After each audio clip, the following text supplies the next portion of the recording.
I'm going to start recording.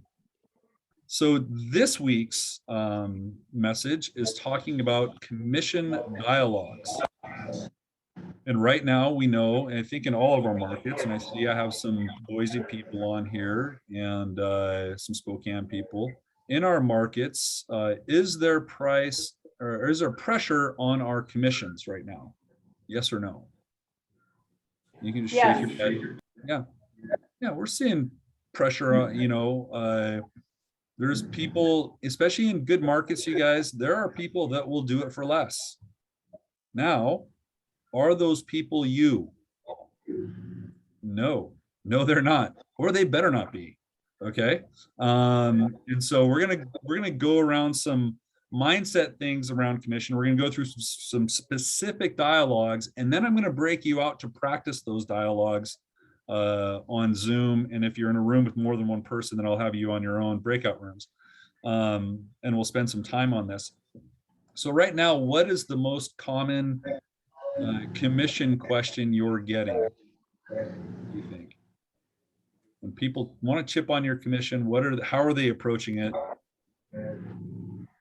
If I buy a house and sell a house through you, will you lower the? Oh, sorry, Joe. I think I thought Kelsey's person was talking and I muted you. Thank you. Sorry. So you buy a house and sell a house. Will you discount your? Yes. Okay. Okay. That's a great one. We'll talk about that. What else? I've been asked, like, what's your commission price, or what's the average price that you ask for? Right. And what's your answer? 10? We charge our group, and we're all with the same company, so we can have this discussion in this space. Our company's commission is 6%, 3% offered to the cooperating broker side. If you want to discount that, what must you do first? Call Chris only. You are to talk to your managing broker first. Okay. So that's our first line of defense. For those of you who don't maybe have a dialogue internalized, or maybe you're confrontational adverse and it freaks you out, and somebody asks you, instead of panicking and saying something stupid like yes, you are going to say, gosh, I have to check with my managing broker because technically it's their money and this is what our brokerage charges. So if I want to vary from that, I need to talk to them first so I can get back to you on that. However, if we can agree on a commission, are you prepared to list with me? Do you feel, other than the commission, do you feel I have the necessary skill set to list and market your home? Right?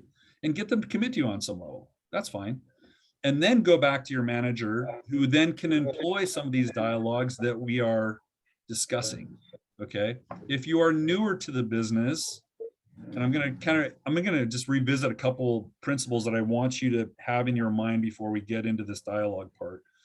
If you are new to the business and you are, maybe you don't have any experience or very little experience.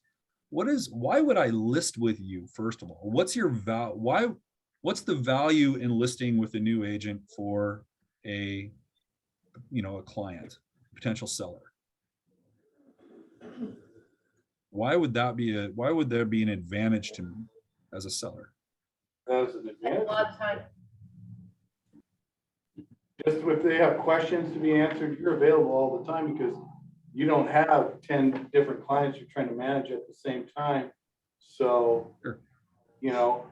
I'm going to give you all my attention. So you have your time and energy is what you have more time and energy to give them. So that's the advantage for the seller. But hold on a second, Ron, you don't have any knowledge or experience. How on earth are you going to help me if you don't have any knowledge and experience?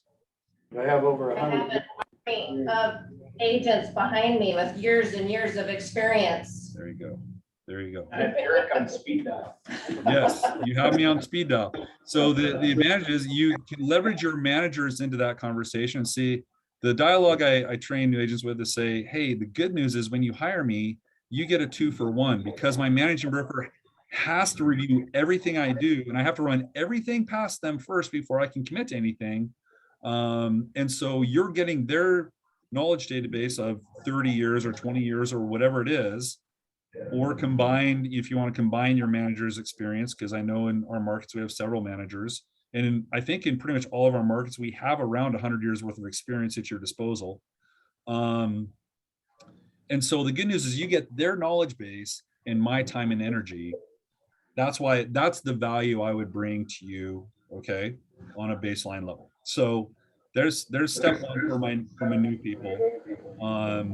And then for my experienced people, you're going to really get into the dialogue part because you've got the experience, you've got the cred, but they're still asking you to discount. So you need to be clear on your value proposition. Does anybody, so my experienced people, do you get this question and how do you respond? Yes, I get the question. Okay. But before I talk about that, I just want to contribute something about a newer agent, something that I believe very sincerely and that I have to confront every day in my business. And what you can tell your clients is that being years and years in the business is a two-edged sword. Yes, it does equip you to do some things more quickly because you've done them before, sometimes many times. It also, on the other hand, is a constant temptation to assume that things are going to work out this time the way they did in the past, or a temptation to interpret something that might have been suitable. I'm sorry for the video problem. That's fine. Might have been suitable for an earlier circumstance, but does not fit this circumstance. Right. So more experienced agents are always fighting. Yeah. Anyway, I certainly am Right. always Sure. fighting Sure. the temptation To to jump ahead, to play fast and easy. Yep. Whereas an agent who's confronting a situation for the first time will see what is there and will make sure to verify that their interpretation is Right. correct and avoid problems that I get myself into. Sure. So, and that's a good point, that, being an experienced agent, we want to make sure we're not just trying to roll through things and assume what's going to happen and then be wrong. Because just spoiler alert, it's not the new agents that get us in trouble, or very rarely. It's usually experienced agents who think they knew what the form said or think they knew what that thing was or whatever, that make the wrong assumption and get us into trouble. So there, you said you've gotten the commission question before. How do you answer that? What's some dialogues that you use? Well, first of all, the way I run into it most frequently recently is because the cooperating broker commission, as indicated on the listing, Mhm. is lower. And so I will go over that with my buyer and I'll say, listen, as we go into this, I just want to mention, if you're interested in going any further in this property, the commission that's offered by this seller will not entirely cover my fee. Right. So remember the conversation we had about the buyer representation agreement? Correct. It's going to come into play in this listing. So if I bring that up first, then I've been successful in directing the conversation. Right. But you do have to pay attention to that. Sure. And so, And this, and just to be fair, this, the context for dialogues today are going to be dealing with a seller, a listing that wants us to cut our commission. And so, is there anybody else on the call that has run into this, that has a kind of a dialogue that they use? And I'll share some of mine that I've used well. And by the way, spoiler alert, they're all on this sheet that were attached to the email that was sent out. But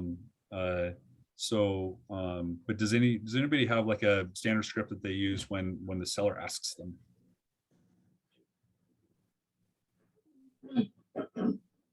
Is everyone too chicken?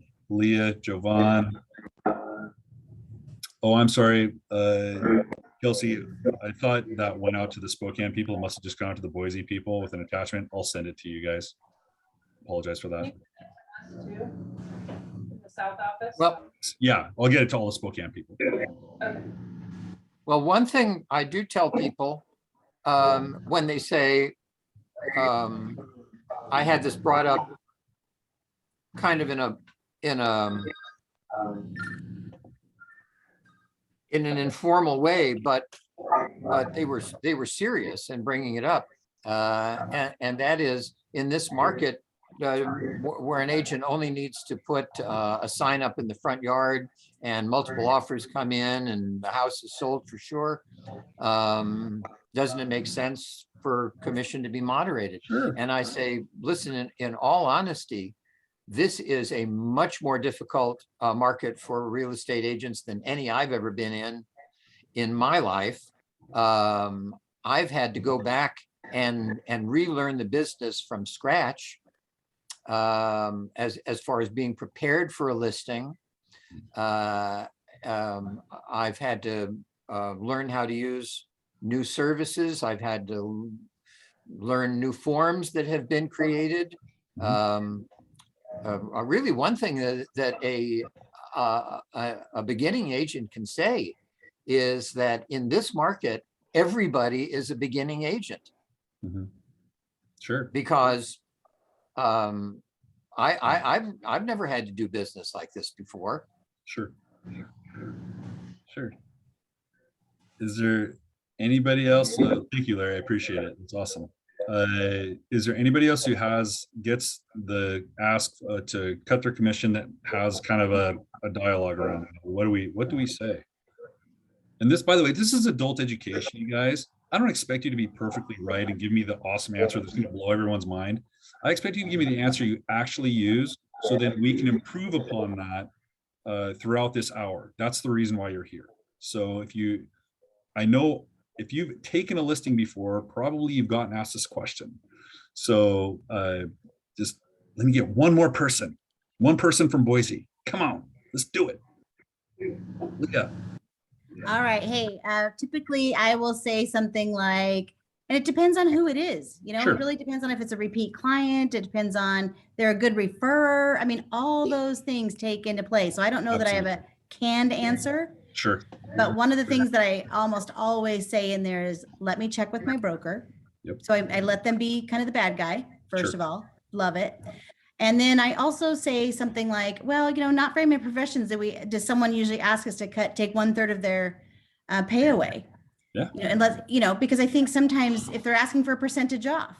Yeah. And so I'm like, I can take away 1/3 of my services, which ones Yep. should we take off? Now, I don't usually get that brazen to say what services do I take off, but I do mention Sure. it covers all those services. Sure. Yeah, absolutely. And that's a very common thing to do, right? Yeah. Take the manager, the 1/3 or 33%, it's not 1%, it's 1/3 of your pay. Yeah. And that's a bigger number, right? So we inflate the number to actually what it is. Yep. So that's something to remember for yourself, especially because I'm going to give you better scripts today to deal with that, to be honest with you. But that's from a mindset perspective, a couple things are, one, they're not asking for 1%, they're asking for 33%. Two, it's not your money to give away. And three, you better be ready to answer this question and have a value proposition in your mind as to why you're worth it. And I'm going to give you that today. That's the good news. So Leah, thank you so much for interjecting there. One, before we get into the ninja way to answer this question, I'll share one with you guys that may or may not work depending on the context of your transaction. And so I'm going to show you something here. I'm going to share my screen. And so I just pulled up on Paragon. And so you guys, I think you can see that. What I have done to my spreadsheet is I've customized it, which you can do simply by going up here and customizing your fields. And I added cooperating broker compensation. That's what we call it in Spokane. I don't know if they call it selling office commission in Boise or what they call it. Everybody seems to buyer brokerage commission or something. And I add that to my spreadsheet. And then when I'm showing the active competition to my seller, I'll say, okay, so just to be clear, Mr. Seller, you want me to discount my commission by 1%, is that correct? And they say yes. Okay, so let's take a look at our competition here. And we can see, and let's just say we're between 500 and 800, right? And so I say, well, you can see the majority of these homes are offering a 3% commission to the buyer broker. Are you proposing we discount the buyer broker commission? Do you think that would be in your best interest? And most sellers are going to look at that and say, well, probably not. We probably want to incentivize the buyer broker, right? I say, yeah, I think that's a good strategy. And so let me ask you this. And Joe, I'm going to mute you. I'm getting a little bit of an echo, sorry. But let me ask you this. So what you're asking is you want me to discount my side of the commission by 1%. Is that correct? They say, well, yeah. I'll go, so just so I understand what you're asking me, you want to pay the person negotiating against you more than you want to pay the person negotiating for you. Is that what you're telling me? And then just shut up and see if, because you can catch them in a logic trap right there that doesn't make a whole lot of sense. Now, this doesn't work for everybody. This can work for your power personalities because they like to negotiate. They're just doing it for they're just doing it for the sport. It has nothing to do with the money, by the way. They're simply seeing if you have chops. And so this is a great one to show, yeah, I've got chops, bring it, right? And so now the ninja, I think the ninja dialogue even works better than that, but that's one that I've had success with. I've advised some of our agents in our Spokane market doing this. One got $1 million listing at full commission when her competition was offering to do it for less. And she used this, and the guy said, you know what, that's a really good point. And I want to list with you. And the other reason why they'll ask you this, the power personalities especially will ask you this, they want to know, do you have negotiating skills? They're testing you. And this is it. And so accept it as that. Be like, oh, this is a test. I know how to play this game, right? And bring it. Don't get freaked out. Or, you know, usually we're so intimidated by this question that we start negotiating against ourselves before we go to the appointment. I had one of our and so another fun way to address this is actually look up the stats of who's discounting their commissions. And so so if you're going up against a brokerage that does it for 1%, for instance, which means they actually are doing it probably for 4 because they're going to offer 3% to the buyer broker. And so they're discounting it by 2 points. I had one of our newer agents, their clients asked them this question. They said, I got to go back to the brokerage and ask, talk to my broker. And in the meantime, they lost their minds and said, they're going to go, I know they're shopping with a discount broker and I know they're going to list with them and they're going to do it for 2 points less. And so I need to discount something. I need to give them something. They were wrong, because when I looked up the stats, this was an $800,000 listing. When I look up the stats between 600 and 900,000 and how many listings were actually listed and sold by a discount brokerage, there was like 70 listings and there was 5 listed by a discount brokerage that was doing it for 4%. So know your freaking numbers and get your head right, because these people are not taking over the world. It's in your head they are, because you are so intimidated by this dynamic. So first of all, don't be, because there's still less than 1% of the marketplace. Spoiler alert. Okay. And that's an easy way to kind of get around it. And so what she didn't realize is the people now, this particular agent happens to be in the Russian community. And guess what? They're negotiators. That community loves to negotiate. And so they were just asking, because that's what they are conditioned to do on everything.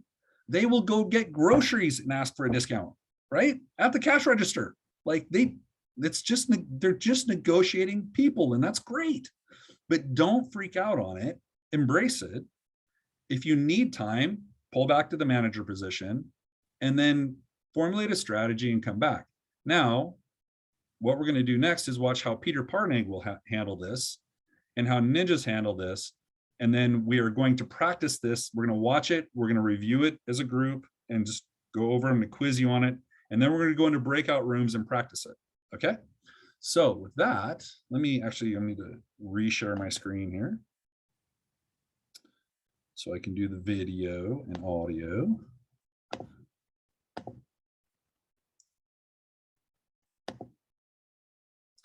And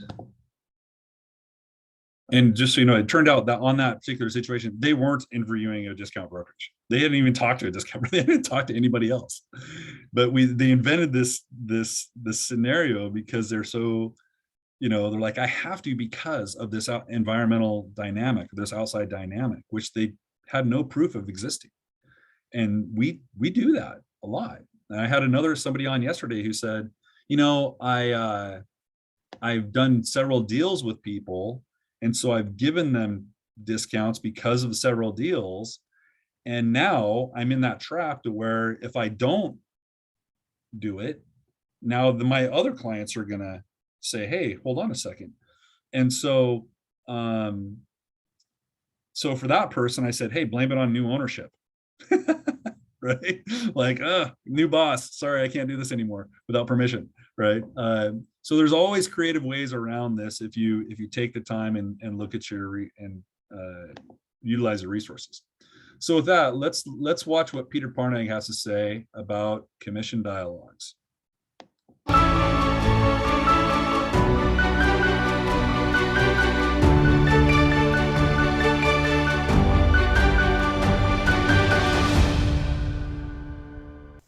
Hello, ladies and gentlemen in Ninja U. This is Peter Parnag with today's Ninja Skill Building session, which is practicing the most common commission questions and objections. Before we start, I like to address the issue of price fixing because it is both important and relevant. To be clear, a single real estate firm can set their commission level at whatever price they want. That is totally legal. What is illegal is competitors conspiring to set a price in a marketplace. In practical terms, what that means is that two agents, managers, or owners from different firms can never discuss or agree on a customary or set commission rate. Where this occurs in practice is if a consumer says to you anything like, well, I understand that the usual commission around here is blank, or I've always heard that most realtors charge blank. You must respond by saying, no, there is no customary or usual rate in our area. Each firm sets their own policy, and I don't know what other firms charge. Our firm charges blank. If pressed by the consumer, for example, come on, pretty much everybody in the country knows you guys generally charge blank, your answer must be, no, sir, I don't know what other firms charge, and there is no.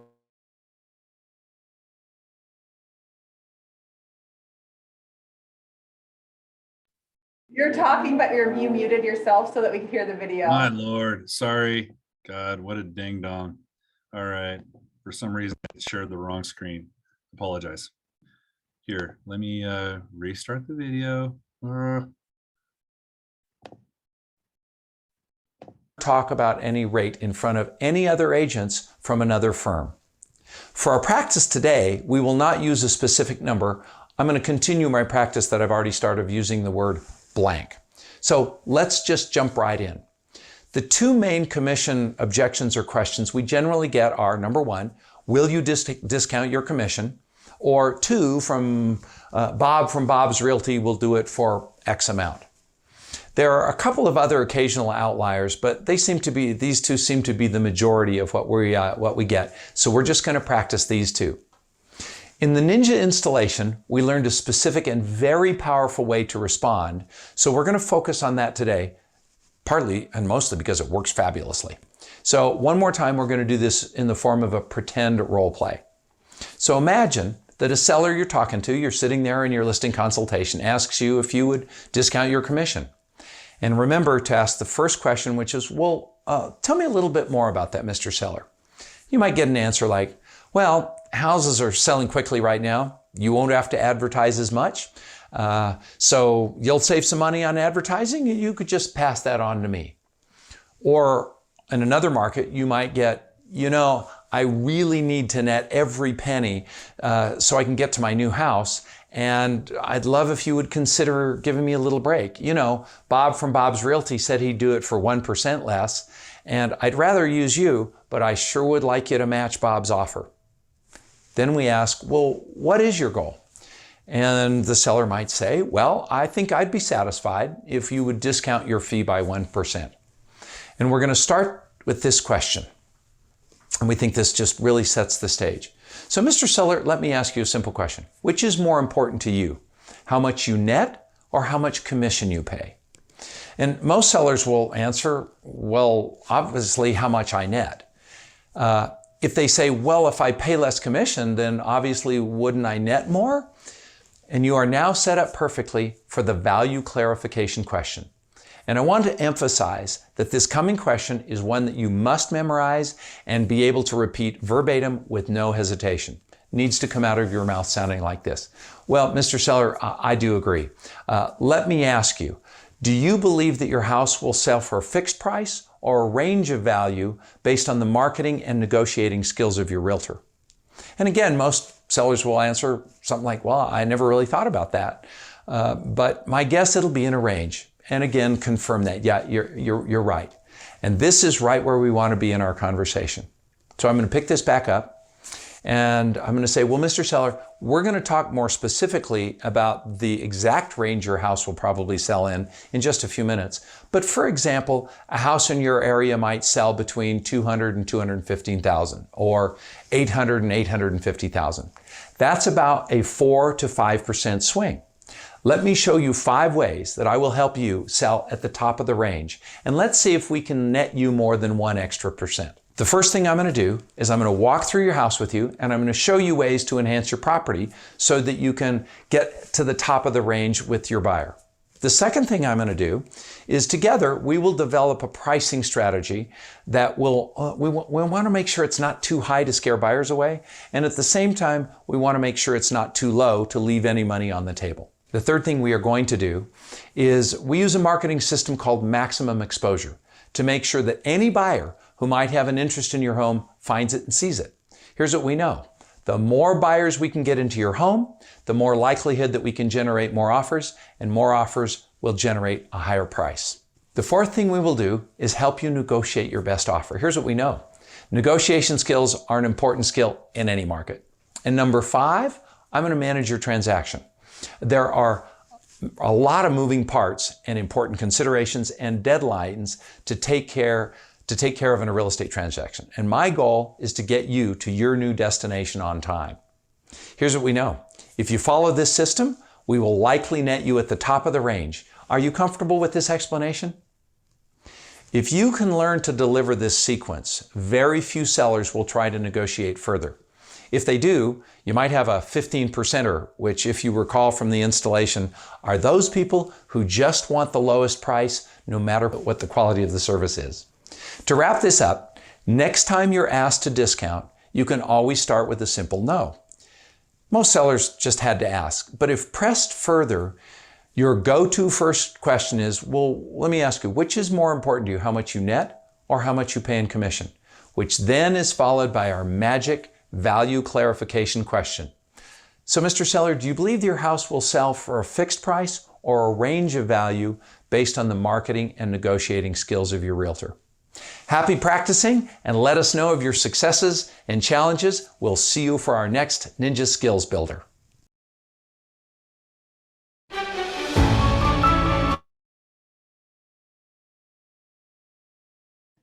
Awesome. Okay, so let's review.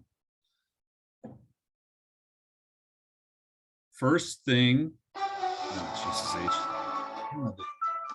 I gotta talk to them about their website. That drives me batty. But anyways, the first thing, so somebody asks us to discount our commission. What is our first question to them? And remember, if in any sort of negotiation, the person asking the questions is the person in control. So answering a question with a question is kind of the game we're in right now. So what's the first question we're going to ask them when they say,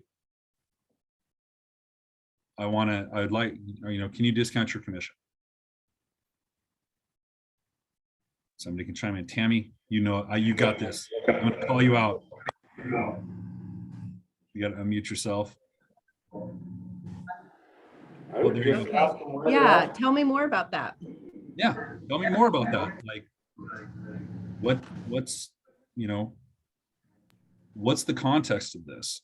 Because what we do, somebody asked us, is assume the context that, oh, they're talking to a discount brokerage, or somebody's willing to do it less, or blah, blah, whatever it is. And make them tell you if that's the truth, because that's a different indication than if they're just asking to ask. Because if they say, well, we like to negotiate, and I'm like, God, I appreciate that. Our broker just charged 6%, and I don't have the ability to negotiate that on behalf of the brokerage. I'd have to go talk to my manager if it was that important. So, and they're like, oh, okay, cool, right? And that might end it. It'd be easy. Right? So if they do say, whatever the answer is from there, what's the next question? And this is the money question right here. This is the one that he just went over, that you need to memorize this. What's more important to you, the amount you net or the amount you pay in commission? Absolutely. And so, well, and I'll just be the guy. I'll be the, you bet, Rubian. But I'll be the guy. So I'll say, well, I suppose it's probably going to be, my net is really what I'm concerned about. I want to net the highest amount possible. Then the question is, somebody else? Somebody from Joe's. Will sell for a fixed price, or will it sell in a range of prices? Okay, based on what? Marketing. Marketing. Marketing and negotiation skills of your realtor. Bring it back to you. Don't just leave it at, hey, do you think it's going to sell for a fixed rate or a range of value based on the marketing and negotiating skills of your realtor? In other words, does my job matter? Does my position in this, does the person in the middle of this matter? And if it does, now that's a different conversation again. So obviously you can say, well, I guess it'll be a range. I'm going to pause here for a second, and I want to show you something that pretty easy to determine in your marketplace. But find out what your average list price to sales price ratios are right now. Do you guys know that? Anybody from Boise know the average list price to sales price ratio in your market? Anybody in Spokane know your list price to sales price ratio? 102%. 102%. Yeah, it's about 102. And then what's cool is if I go to, if you look up the stats in a specific market area, you can actually see that it might be higher than that, right? And so you could say, well, gosh, over the past, and you might look at this for several months and say, well, gosh, it was 100, 102, 101, 105, 102 for the past several months. So safe to say the range between what you're gonna sell for is somewhere between 1 and 5 or 6% over list price of what your expectation is. Right? I mean, that's statistically you can show them that. So if they say, well, I don't know a range, but I don't know what that range looks like. Well, this is kind of what it looks like. It's somewhere probably between 1 to 6% is the range over full price that you could net. And so then that rolls into our 5 points of value. So the first point of value is what? Kelsey's people were jaw jacking. I know you guys weren't paying attention. What's our first point of value?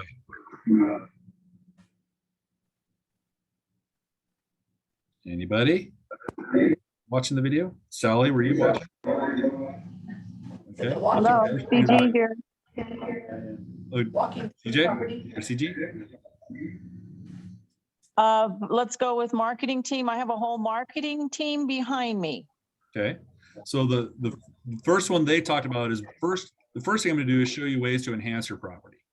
So I'm going to go through and, we'll look at things you could do to the house.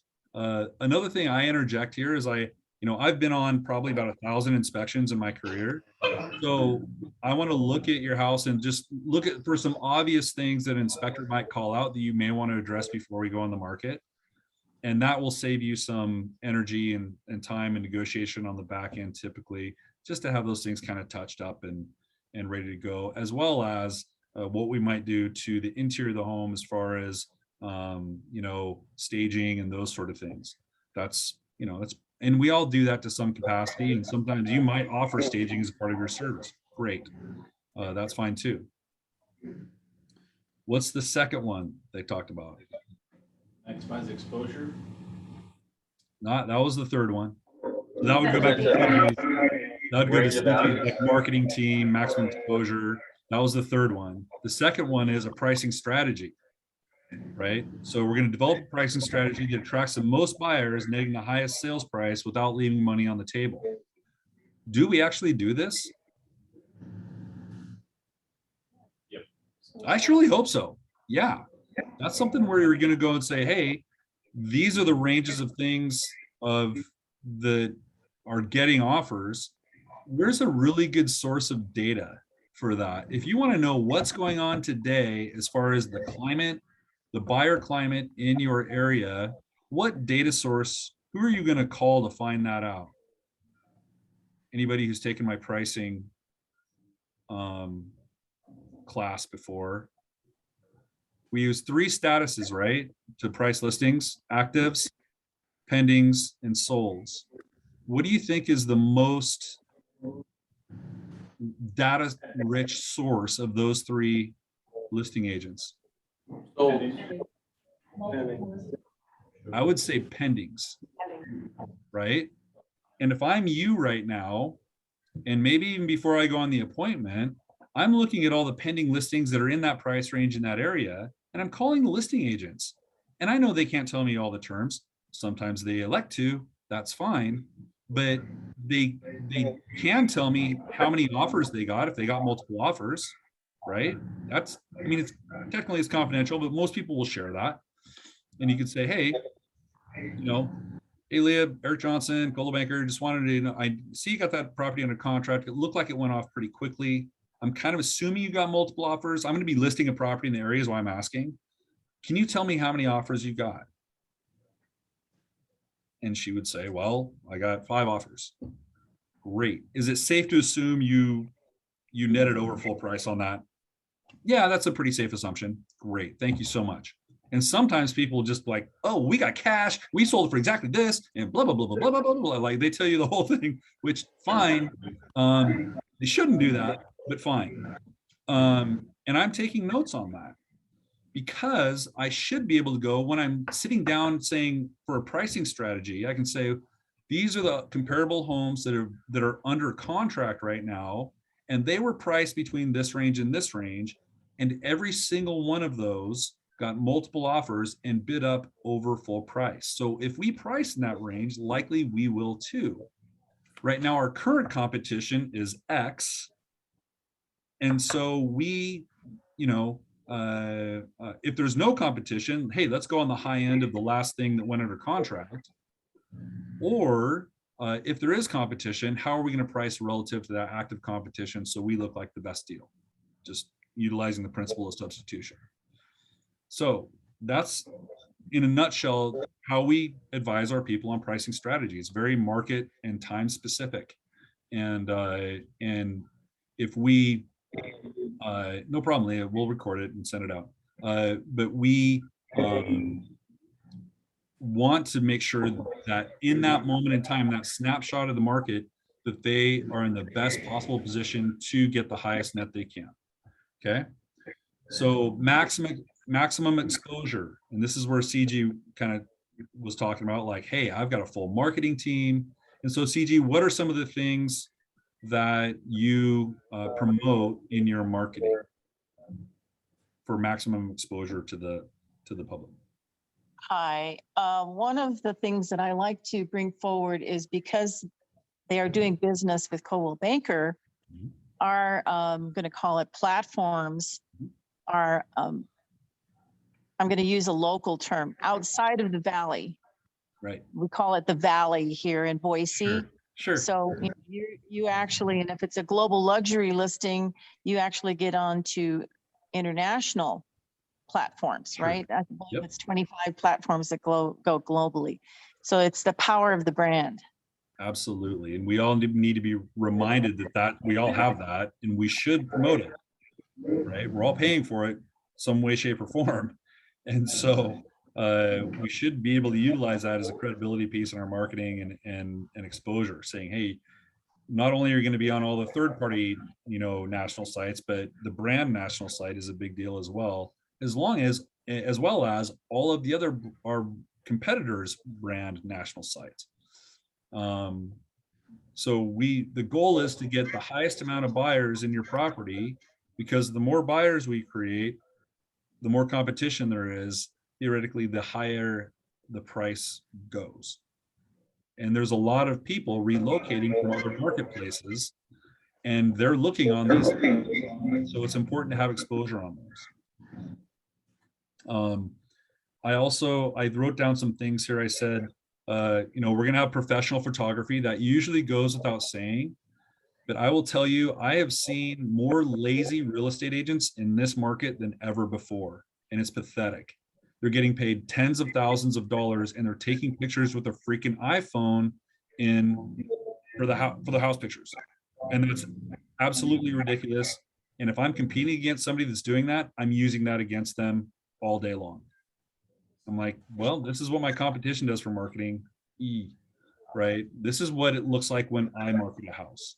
So every listing you take, people, should be a legacy of your marketing ability and your thoroughness on how you fill out the listing paperwork. If you put in the wrong grid, you won't come up in searches. If you know what I mean? If you screw up on those fields, it can cost your seller tens of thousands of dollars. So fill it out as completely as possible and show that to a seller and be like, and this is how thorough my paperwork is, just so you know. So every feature of your house is going to be in this data set, to where if somebody's searching for a fireplace on the main floor in the living room, they will find your house. And I think that's very important. And it's something that we take for granted, because we think, well, everybody does the same paperwork. No, they don't. Go look on the MLS every now and then and just look at what kind of crap people do and what mistakes they make on the listing paperwork.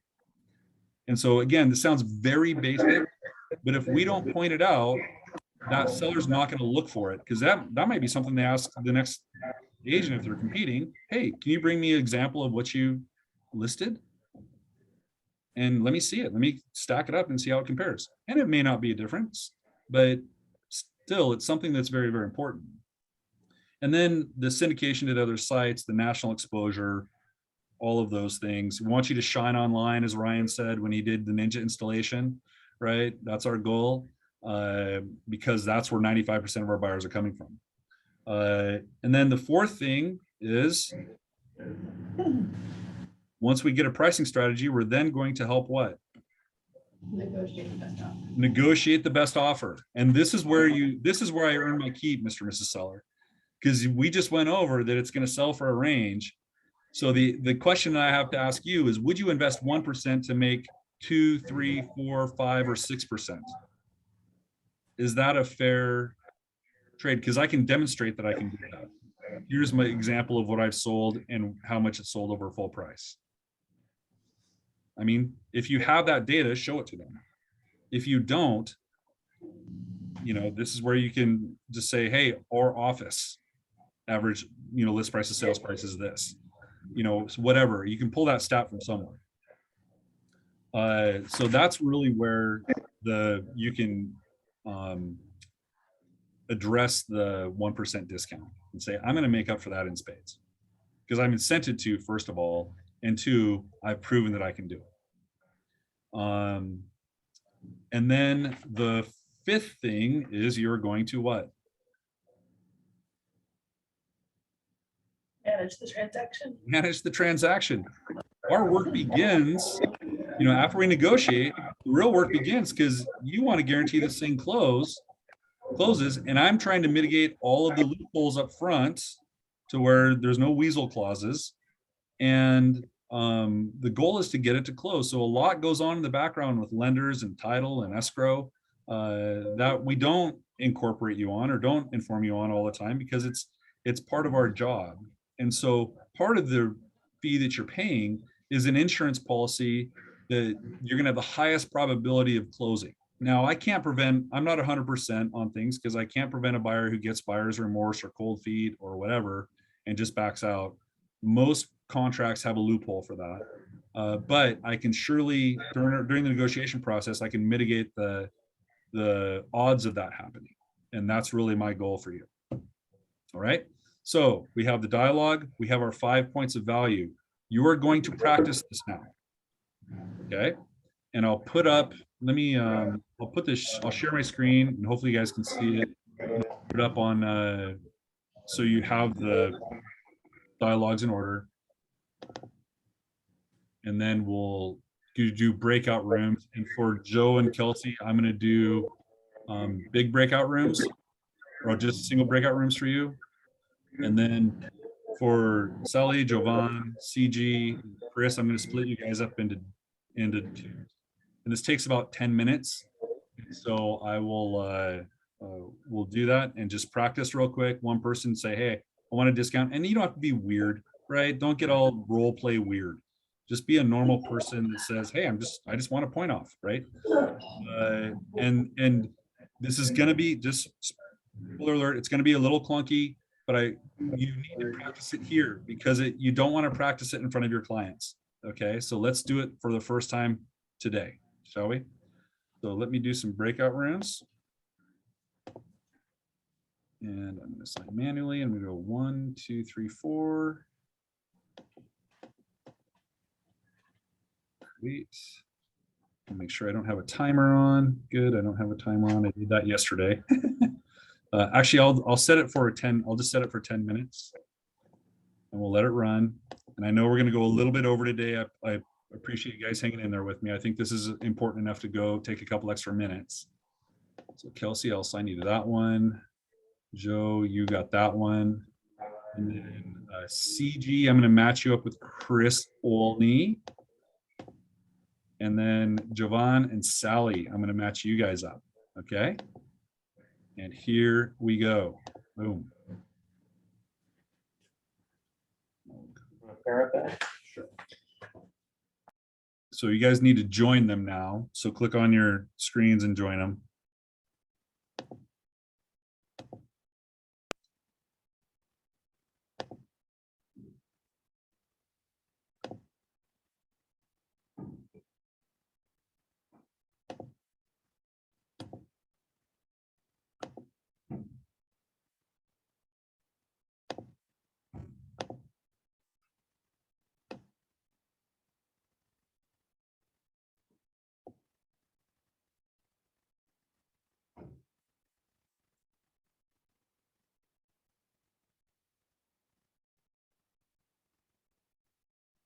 Jovan, are you there?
Hello?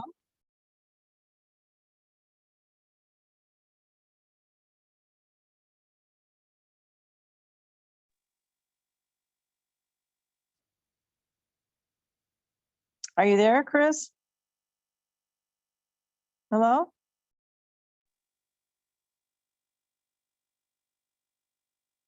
Hello?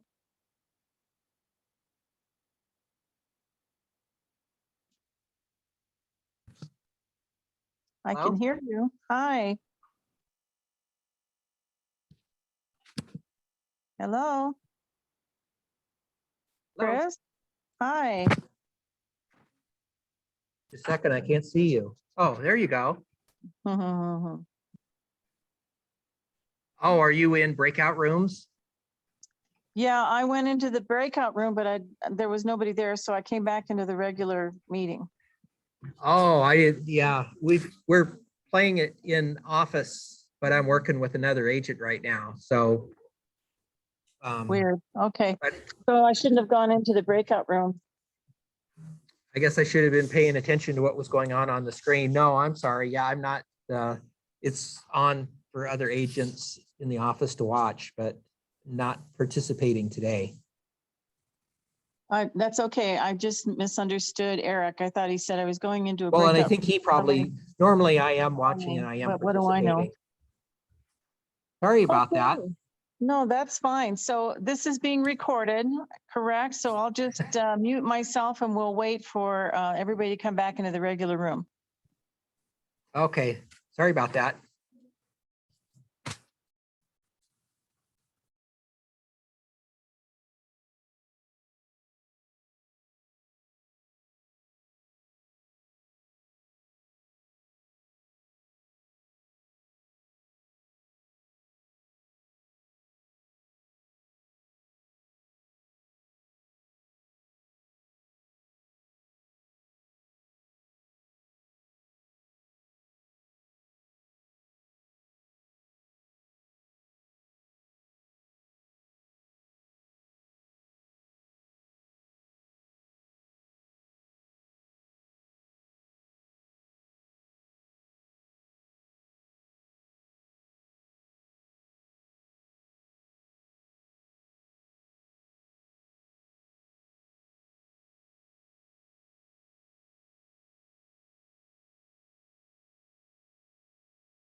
All right, how did we do? People, I was with Sally. I went in with Sally and Giovanna, I know it looked like you stepped away for a second, so you got to listen to our conversation. Hopefully that was helpful. Kelsey, how did your group do? We did good. Right? Ron, Was it- tell them what you tell them. About Commission and the rate of prices increasing and the people that thought it would have come down. just my last people, just were like, wow, 6%, that's what we paid for last time. I would have thought with the price of houses going up, it would have come down. I said, I understand, it's a valid question, but while that has gone up, everything for the realtor has gone up too. When we want to buy a house, car, you know, we're just keeping up with inflation. Yes, while the what we get paid has gone up, but also what it costs us to live has gone up. So it's relative. You're not wrong. Javon, you're unmuted. I'm just calling you out. Like, did you have something? No, I was just like listening to the conversation. I was, Okay. Nope, sorry. Okay, no, it's all good. My typing, all my chats are like, I can't type for shit. I just want to make sure I wasn't overlooking you. Yeah, dude, I'll tell you after. So Over the weekend, I wrote two. Oh, no, I wrote one off. We're not on, you guys. We're chatty over here. All right. Sorry, Eric. Okay, hold on a I'm second. doing Let's wrap this up because I'm recording and I want to get this done for all of you. So you all agree you need to practice this, I believe, because I don't think anybody just went off and just like killed it the first time. They probably sucked and were like clunky and like stalling and like, because that's what everybody does. So you need to practice this with somebody. Grab your office mate, grab a manager, grab somebody and just practice this dialogue. Your spouse, I don't care who it is. The things I want you to remember to talk about, and this is where you can kind of flesh out these, the points of value that are particular to you. As far as staging the property, some of you do this, have more experience than others, right? Developing a pricing strategy. I think it's important to say, hey, right now in this area, in this price range, things are going for 1 to 6% over full price. And I'm going to come back to that in a minute here, but that's our pricing strategy has an impact on that. And so that's something I want you to keep in mind. And so my job is to put you for your pricing strategy in the highest leverage position possible. That's my goal. My job is to keep your leverage position in the transaction as high as possible when we're negotiating. That's what you're hiring me for. Maximum exposure, Coldwell Banker, website syndication, thoroughness of your paperwork, and professional photography. I think we gloss over those things. We assume everybody does it. I will tell you, if you've looked on the MLS at any point in time in the past 3 months and just browse through listings, there is a vast difference between brokerages and agents doing this. So make sure you point out that you're top notch. Then helping to negotiate the best offer. Sally brought up a great one in our conversation.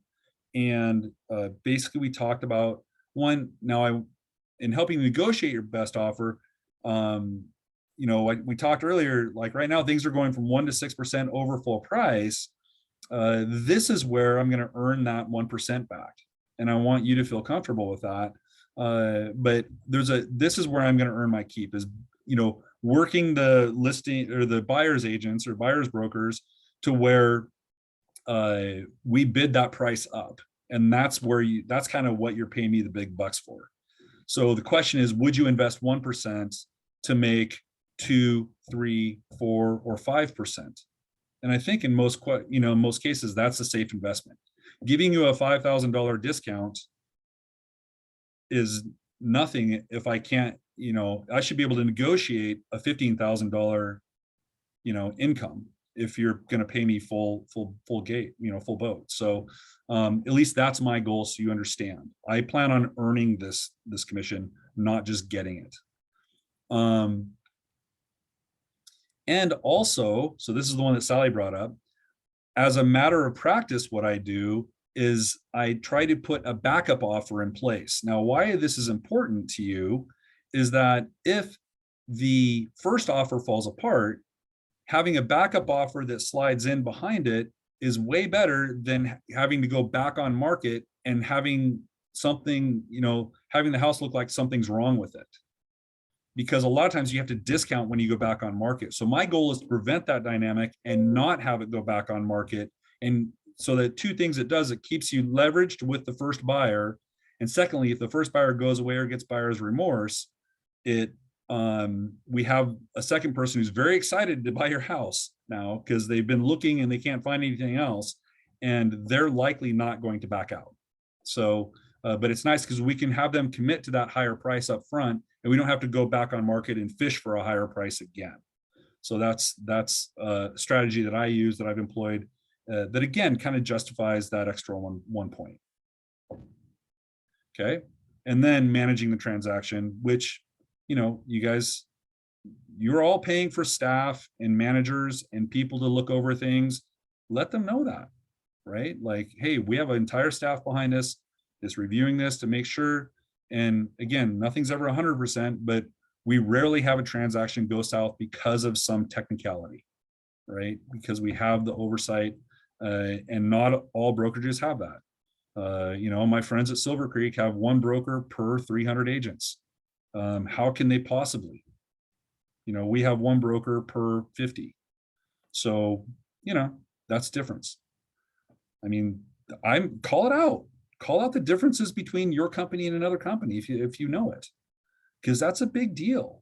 And it's of value to your clients because it ensures their transaction is going to close. So, all right, you guys, any closing thoughts before we wrap it up? Was this a good use of your time? Good job, Eric. CG here, Boise. Thank you. Nicely done.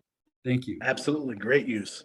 Good. So I am going to upload this to YouTube, and I'll put it on DeltaNet under agent resources and Ninja. It'll be right there. And then we'll also I'll have Michelle just email it out to everybody so they can watch.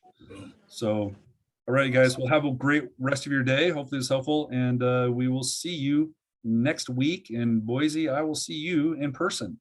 So I'm going to be doing some DeltaNet training down there, and we'll see you the 13th and 14th. Thank you so much.